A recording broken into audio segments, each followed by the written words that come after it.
Benemérita Universidad Autónoma de Puebla, Facultad de Artes, Colegio de Música, Psicología de la Música 2. ¿Cómo se pueden aplicar estas propuestas lingüísticas en áreas como la interpretación, investigación y composición?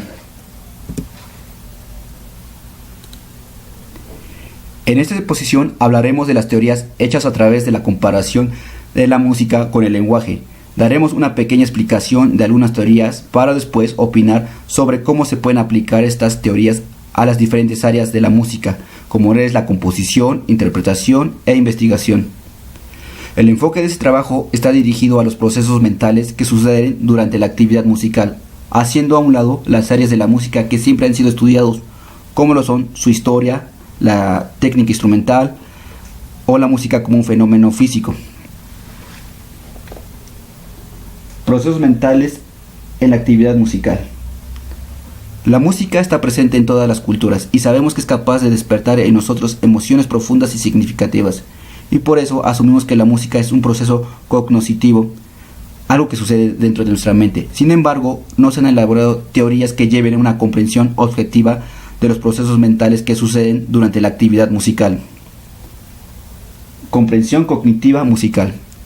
Hablar sobre la cognición musical es algo tan difuso que es imposible que lleguemos a una verdad absoluta o a conclusiones objetivas sobre la comprensión musical, pues no podemos asumir que todos los seres humanos comprendan la música de la misma manera.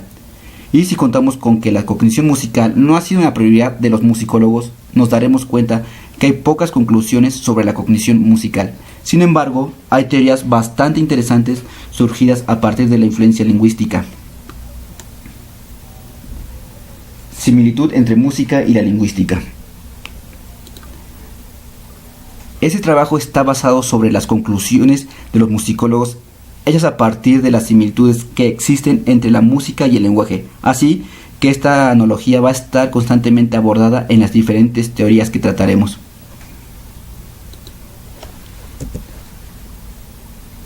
Música y lenguaje.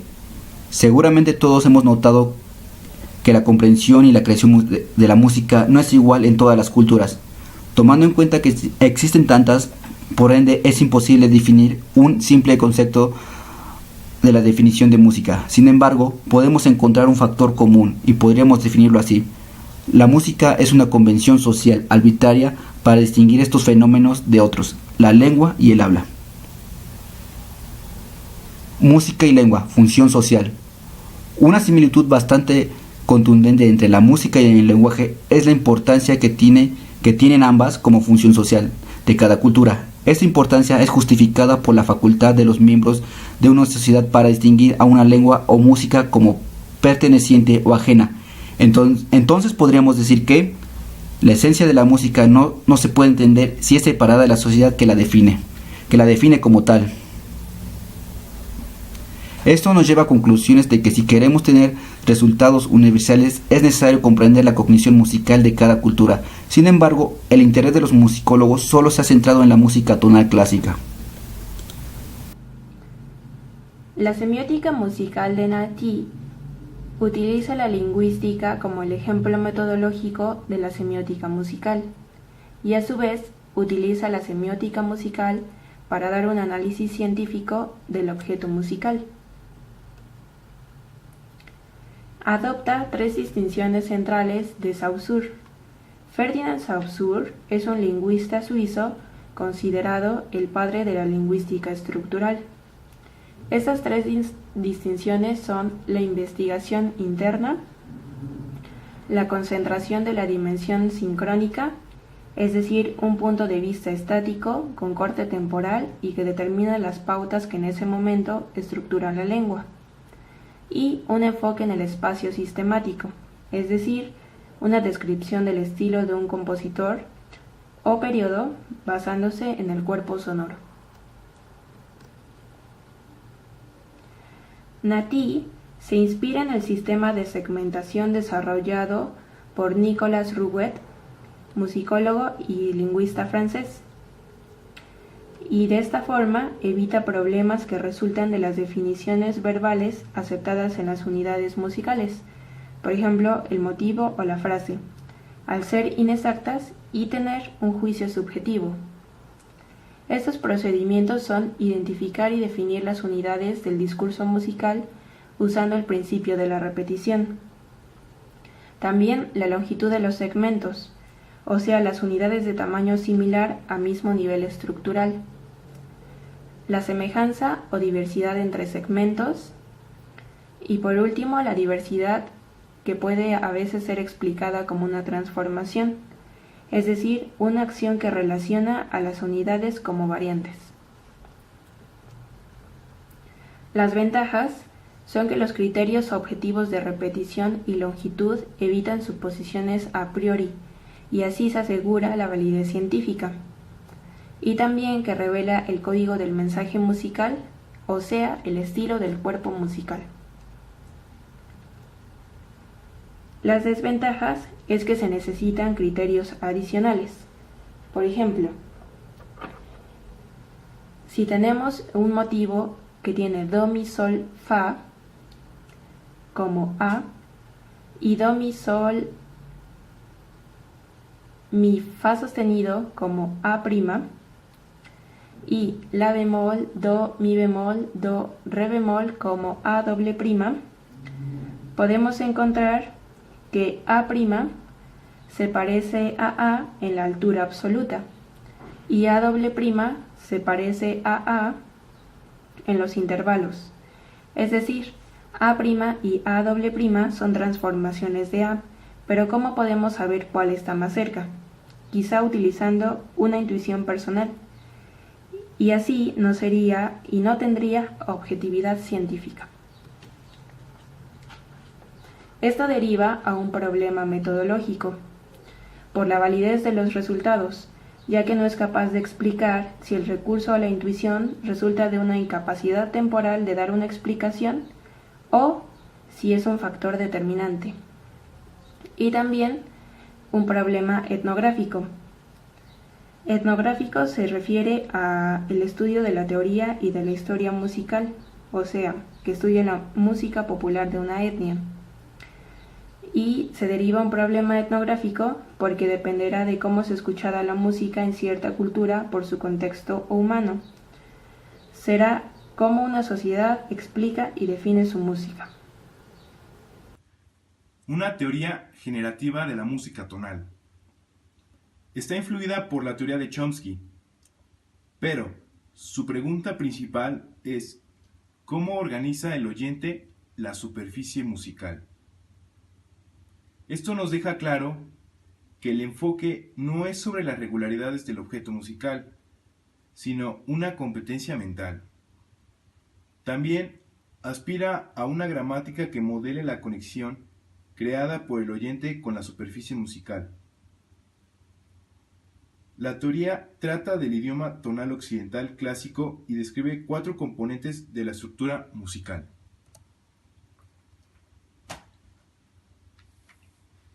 La estructura de agrupación describe la segmentación del continuo sonoro basándose en la teoría de la Gestalt. La estructura métrica explica la creación de la sensación métrica. Las dos restantes son estructuras de reducción. Ambas describen la importancia relativa de los sonidos. La reducción del lapso de tiempo lo hace según su relativa estabilidad, mientras que la reducción de prolongación establece sus movimientos hacia tensión y relación. Esas estructuras son creadas por reglas de 2 tipos. Las reglas de buena formación definen cuáles son las estructuras aceptables por la teoría, que por lo general nos dicen que mantenga una buena estructura jerárquica, mientras que las reglas de preferencia describen cuáles de las estructuras aceptables son preferidas por el oyente.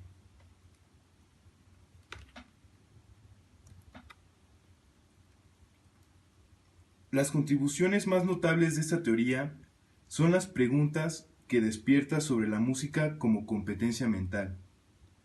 Esto permite acercarse a una explicación de la música como un proceso cognoscitivo, explicación que otras teorías están impedidas de proporcionar al ver el continuo sonoro como su objeto de estudio. Entre los logros ya alcanzados por la teoría se encuentra la posibilidad de explicar la aparición de la sensación métrica y la descripción clara de los niveles de reducción gracias a su enlazamiento con el componente de la agrupación. Las teorías de Naties, Jekendorf y Lirdl son diferentes en cuanto al tipo de preguntas que plantean, y aún así ambas tienen respuestas muy similares. Esto se debe a que las dos expresan sus respuestas por medio de un modelo de estructura estática. Naties describe una estructura distribucionalista o por segmentos, mientras que Jekendorf y Lirdl proponen 4 descripciones estructurales de un estado final. Este modelo de tipo input-output o entrada y salida refleja la conexión estática entre un objetivo y su relación subjetiva. La abstracción más problemática de este modelo es el tiempo, ya que describe su output como una estructura organizada y supone que el oyente es capaz de seguir los distintos niveles y relacionarlos al mismo tiempo, aunque la información sea dada en un tiempo continuo. El modelo atribuye su output a un punto dado en el tiempo y no permite entender la interpretación de un pasaje con el paso del tiempo, ni sus implicaciones con eventos pasados o la predicción de eventos futuros. Así, el modelo pierde la posibilidad de explicar la ambigüedad como una propiedad central de la gramática musical. Por tanto, ambas teorías pagaron un precio muy alto por el modelo que utilizaron. Entendieron la gramática musical como una estructura estática y vieron como su principal objetivo la descripción de esta, mientras que la descripción del proceso de cómo el oyente llega a tal organización quedó fuera de su campo, ya que es de carácter psicológico.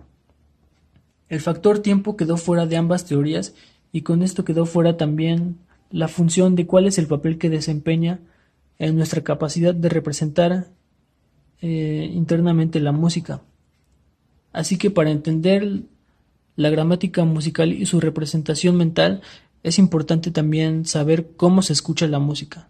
Cómo aplican estos aspectos en la interpretación nos permiten una mejor comprensión del papel que desempeña la intuición y la ambigüedad en la interpretación. Nos incita a buscar una relación más objetiva entre la música y nuestra intuición, así como en un conocimiento más profundo del tiempo y su influencia dentro de la música. Estas propuestas lingüísticas son de gran importancia en el desarrollo de la investigación de la etnomusicología y la musicología.